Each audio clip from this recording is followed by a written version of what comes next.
নমস্কার বন্ধুরা। সমতলের কাঠফাটা রোদে যখন জীবন ওষ্ঠাগত, তখন ঠিক এক চিলতে স্বস্তির খোঁজে আমরা পাড়ি দিয়েছিলাম পাহাড়ের রানী সিমলায়। মে মাসে বরফ নেই তো কি হয়েছে, পাইন বনের সবুজ আর মেঘ পাহাড়ের লুকোচুরি যে কতটা মায়াবী হতে পারে তা আজকের ভিডিওতে আপনারা দেখতে পাবেন। আজ আমি শেয়ার করব আমাদের দুদিনের সিমলা ভ্রমণের খুঁটিনাটি। প্রথম দিন বিকেলে সিমলার রাজকীয় মেজাজ আর দ্বিতীয় দিন কুফরির রোমাঞ্চ। চলুন নোমাড ক্লিমসের সাথে শুরু করা যাক আজকের সফর।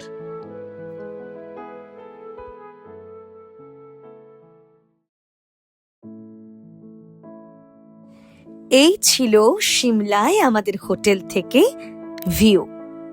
চলুন প্রথমেই দেখে নিন কেমন মায়াবী লাগছিল রানী সিমলাকে।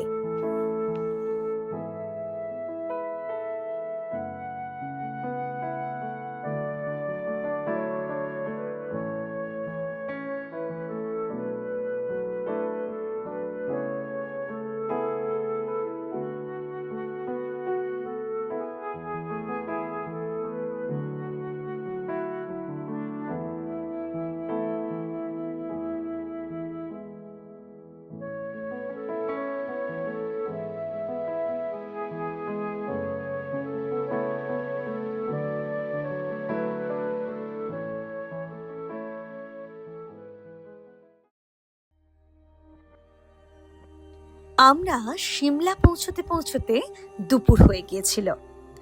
হোটেলে ফ্রেশ হয়ে একটু খেয়ে নিয়ে আমরা বিকেলে বেরিয়ে পড়লাম সিমলা শহরটা দেখতে। মে মাসের বিকেলটা এখানে জাস্ট ম্যাজিক। পাহাড়ের বুক চিরে ঠান্ডা হাওয়া যখন গায়ে লাগে তখন মনেই হয় না যে এটা বছরের উষ্ণতম মাস। আমাদের প্রথম গন্তব্য ছিল সিমলার প্রাণ কেন্দ্র দ্য রিচ, পাশেই হলুদ রঙের আইকনিক ক্রাইস্ট চার্চ। এই জায়গাটা যেন কোনো ইউরোপীয় শহরের কথা মনে করিয়ে দেয়। রিজে দাঁড়িয়ে আমরা পাহাড়ের গায়ে সূর্যাস্ত দেখলাম। এরপর নিচে নেমে এলাম মল রোডে।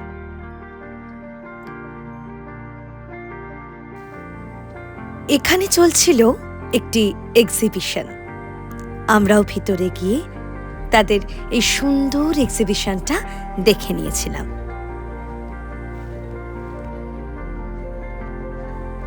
আপনাদের জন্য একটি বাড়তি টিপস, মল রোডে গিয়ে অবশ্যই এই মিষ্টির দোকান থেকে চা এবং পকোড়া খেতে ভুলবেন না। এক কথায় অসাধারণ টেস্ট, এটা কিন্তু মাস্ট ট্রাই।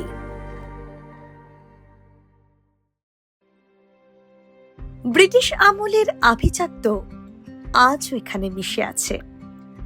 রাস্তার দুপাশে সুন্দর সব কাঠের শোপিস আর উলের পোশাকের সম্ভার।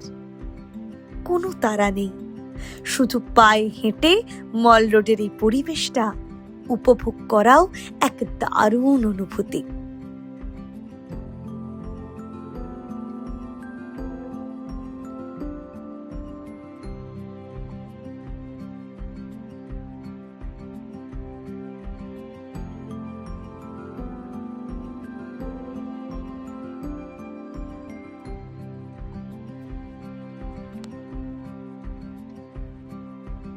আজ আমাদের দ্বিতীয় দিন।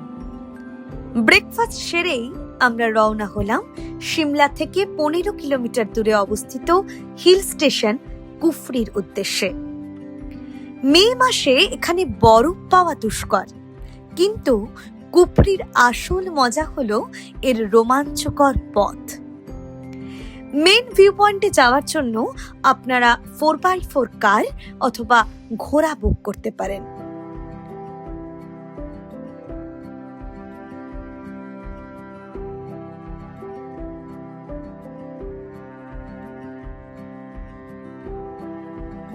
খাড়া পাহাড়ের বুক চিরে পাথুরে আর কর্দমাক্ত রাস্তা দিয়ে ঘোড়ার পিঠে চড়ে ওপরে ওঠাটা কিন্তু বেশ সাহসের কাজ।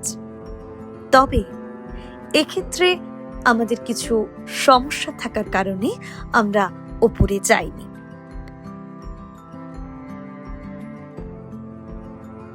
তবে ওপরে গেলে আপনাদের দেখা মিলবে বিশাল এক সবুজ উপত্যকার। সেখানে আপনারা হিমাচলি পোশাক ভাড়া করে স্থানীয় সাজে সেজে ইয়াকের পিঠে বসে ছবি তুলতে পারেন। মে মাসে কুফরি মানেই হলো পাহাড়ের এক শান্ত ও সবুজ রূপ।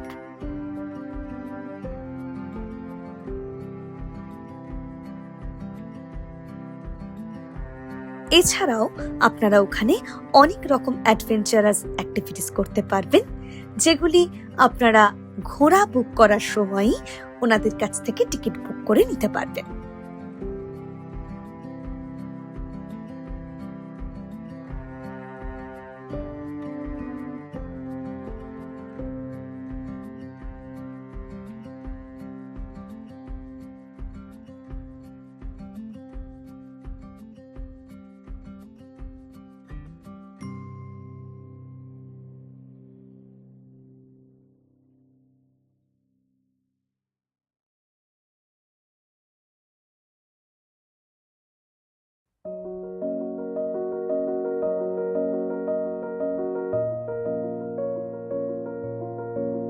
কুফরি থেকে ফেরার পথে আমরা পেয়েছিলাম একটি অ্যাডভেঞ্চার পার্ক এবং সেখানে আমরা এন্ট্রি ফিস দিয়ে এন্ট্রি করেছিলাম।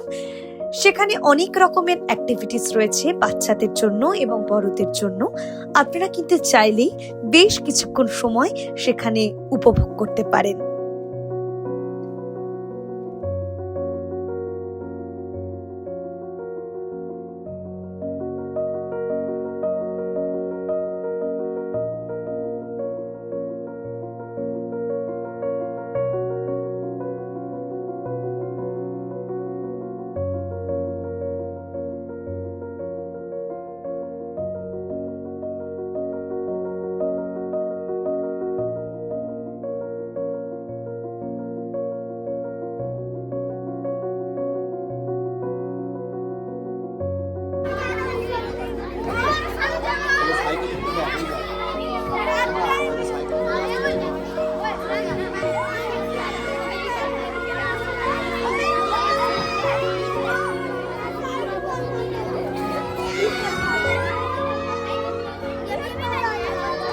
এইরকম অনেক ধরনের রাইডস এখানে ছিল।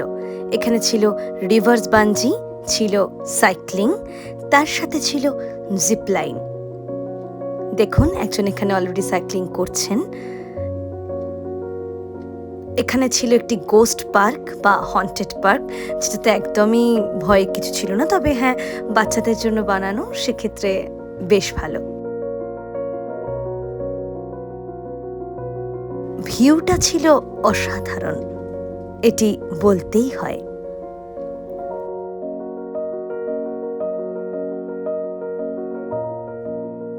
কুফরি থেকে ফেরার পথে আমাদের পরবর্তী গন্তব্য ছিল সিমলার সর্বোচ্চ চূড়া জাকু হিলস। এখানে রয়েছে ভগবান হনুমানের 108 ফুটের এক গগনচুম্বী মূর্তি।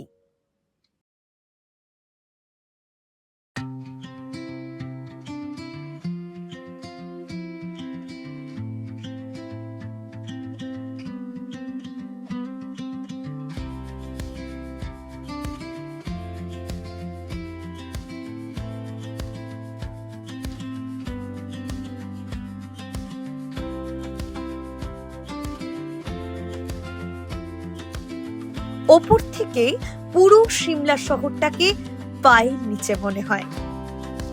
তবে এখানকার একটা বিশেষ সতর্কবাণী, বাঁদরের থেকে সাবধান। আপনার চশমা বা মোবাইল কিন্তু এক নিমেষেই ওদের কবজায় চলে যেতে পারে।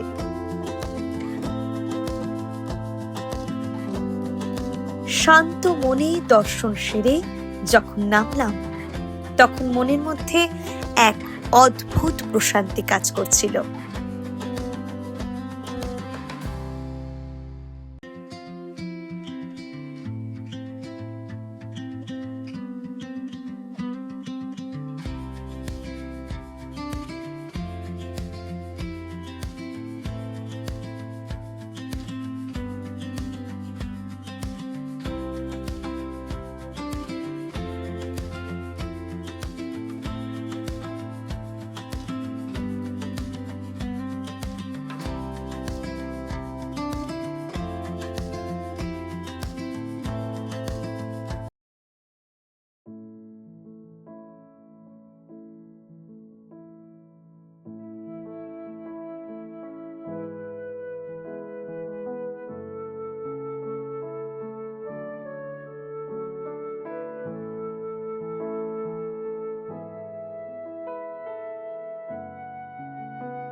এই ছিল আমাদের মে মাসে 2 দিনের সিমলা কুফরি ডায়েরি।